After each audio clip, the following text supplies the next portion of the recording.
Assalamualaikum warahmatullahi wabarakatuh. Perkenalkan, kami dari kelompok 11 MPAI 2J. Kita akan membahas mengenai kelas 12 bab 1 sampai dengan 3 dengan anggota Nur Amalina, Dwi Wahyuni, serta Laura Yonita Jovanka.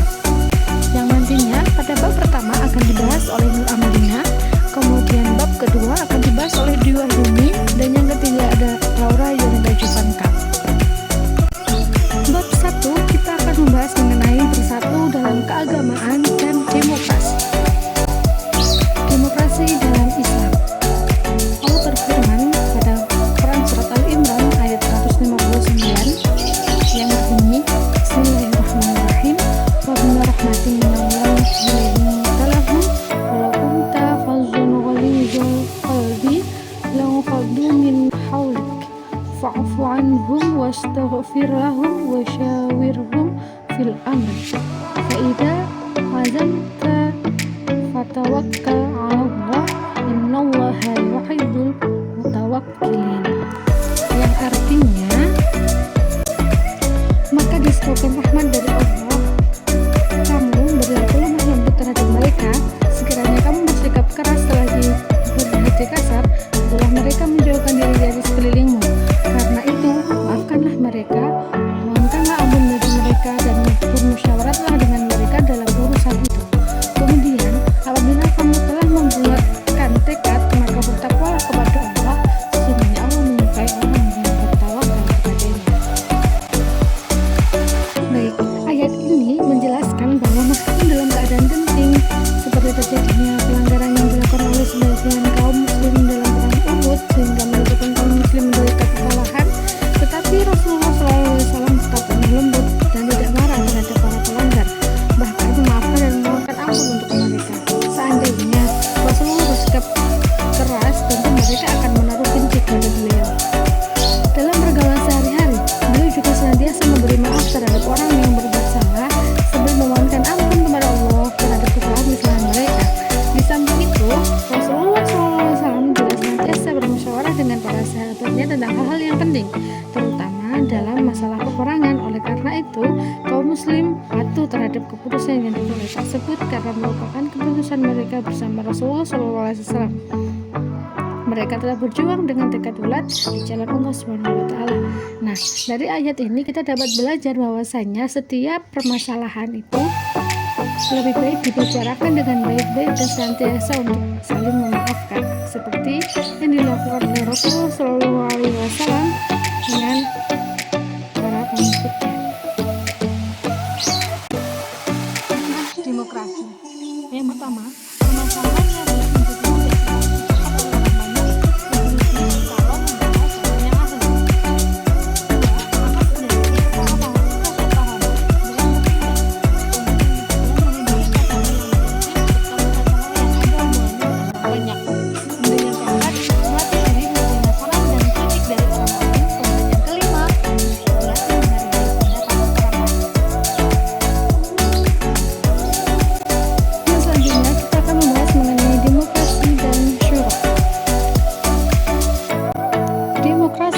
secara kebahasaan, demokrasi terdiri atas dua rangkaian kata, yaitu demos yang berarti rakyat dan kratos yang berarti kekuasaan.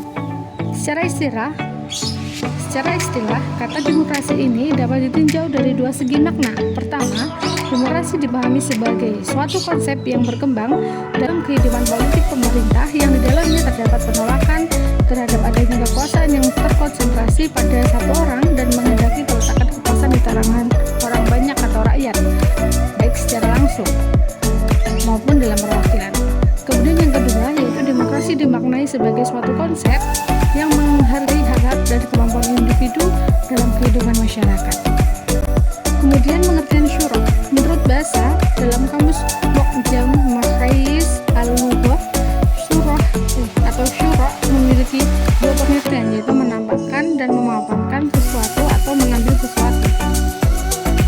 Ar-Raghib Al-Ashfahani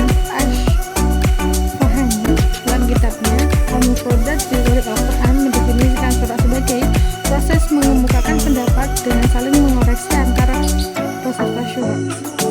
Dari beberapa definisi syura dan demokrasi di atas dapat menekankan bahwa suara hanya merupakan mekanisme kebebasan berekspresi dan menyalurkan pendapat dengan penuh keterbukaan dan kejujuran. Hal tersebut menjadi pertanda adanya penghargaan terhadap pihak lain, sementara demokrasi menjangkau ruang lingkup yang lebih luas, menyoal nilai-nilai egaliter, penghormatan terhadap potensi individu, penolakan terhadap kekuasaan tiran, dan memberi kesempatan kepada semua pihak untuk berpartisipasi dalam mengurus pemerintah. Kemudian ada juga pandangan ulama tentang demokrasi.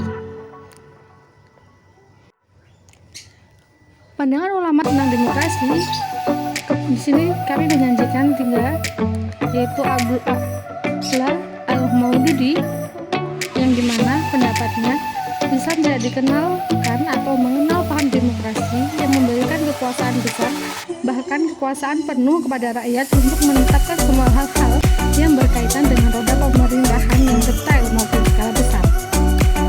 Kemudian Muhammad Iqbal, yang dimana beliau tidak menerima demokrasi secara mutlak dan juga tidak menolaknya secara mutlak. Dalam demokrasi, kekuasaan legislatif membuat dan menetapkan hukum secara mutlak berada di tangan rakyat. Sementara dalam sistem syura Islam, kekuasaan tersebut merupakan wewenang Allah. Kemudian yang ketiga ada Jalaluddin Rahmat. Beliau mendukung demokrasi sebagai konsep bagi sistem politik yang didasarkan pada 2 prinsip, yaitu pertama, partisipasi politik, dan kedua adalah hak asasi manusia. Baik, selanjutnya akan dijelaskan oleh Mbak Dwi Wahyuni. Terima kasih.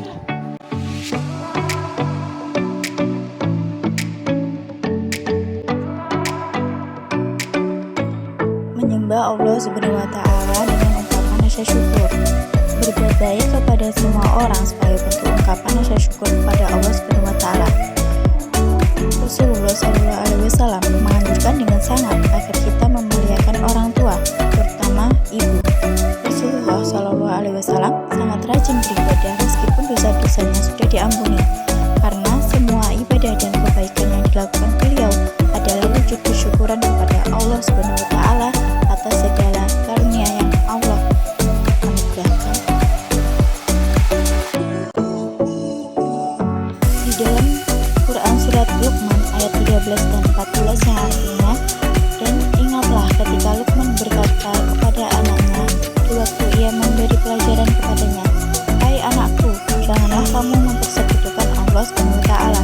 Sesungguhnya mempersekutukan Allah Subhanahu wa Ta'ala adalah benar-benar kezaliman yang besar, dan kami perintahkan kepada manusia berbuat baik kepada kedua orang tuanya.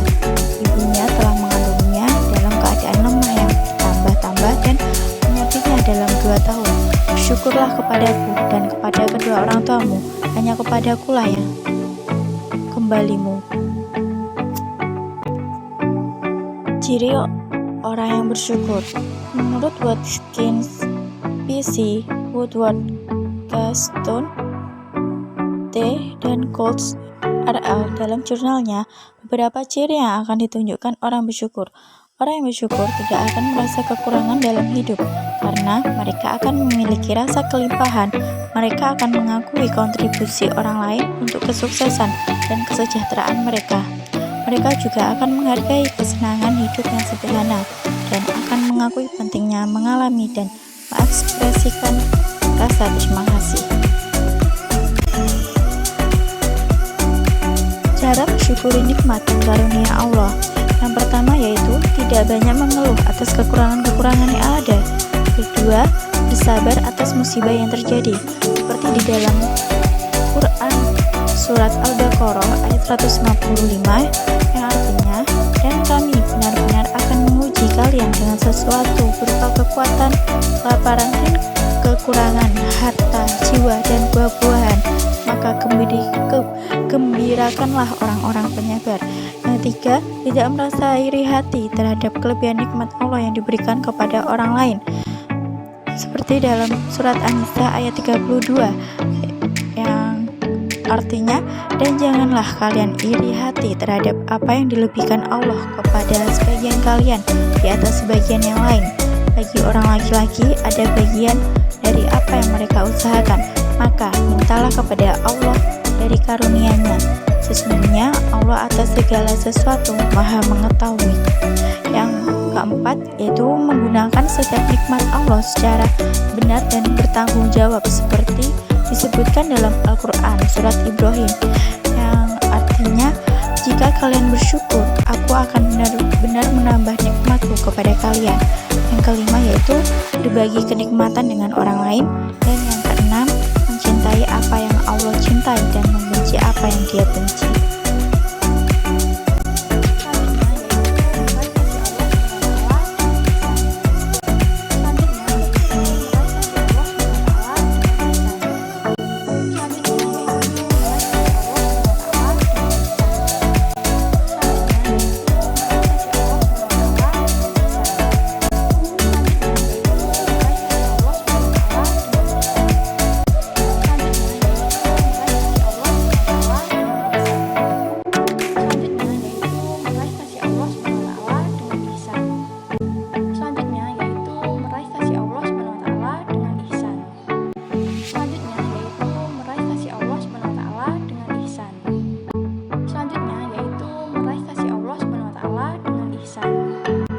Selanjutnya yaitu meraih kasih Allah Subhanahu wa taala dengan ihsan.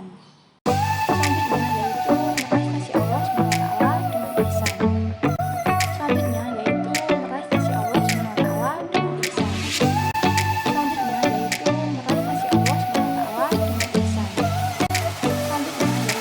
meraih kasih Allah Subhanahu wa taala dengan ihsan. Selanjutnya yaitu meraih kasih Allah Subhanahu wa taala dengan ihsan.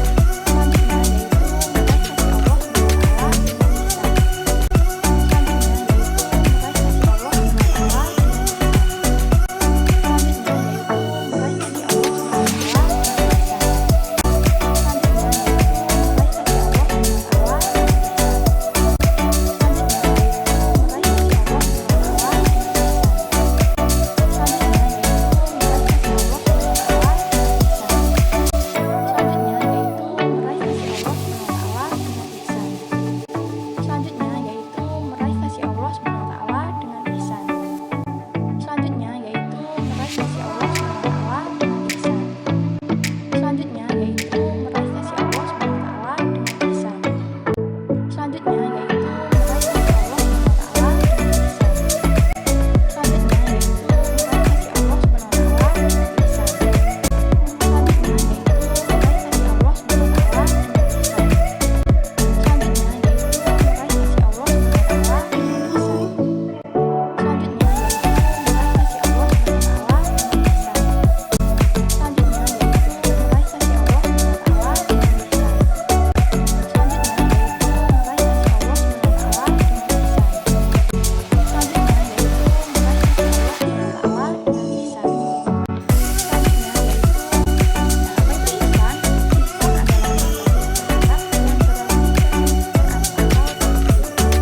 Seluruh hamba Allah SWT, sebab ihsan ini menjadikan kita sosok yang mendapatkan kemuliaan darinya dan juga sebagai puncak prestasi dalam ibadah, muamalah, dan akhlak.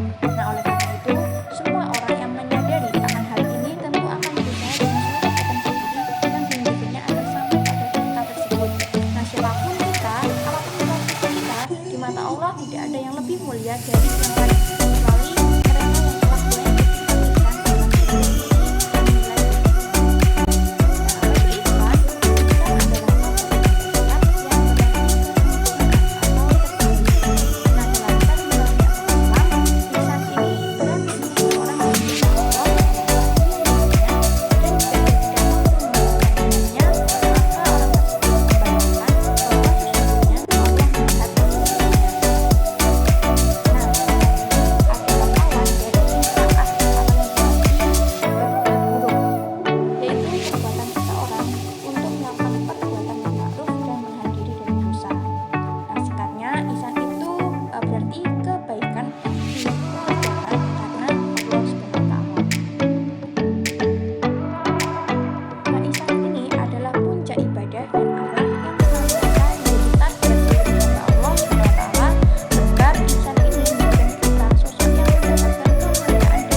tak berdaya di hadapan Allah SWT.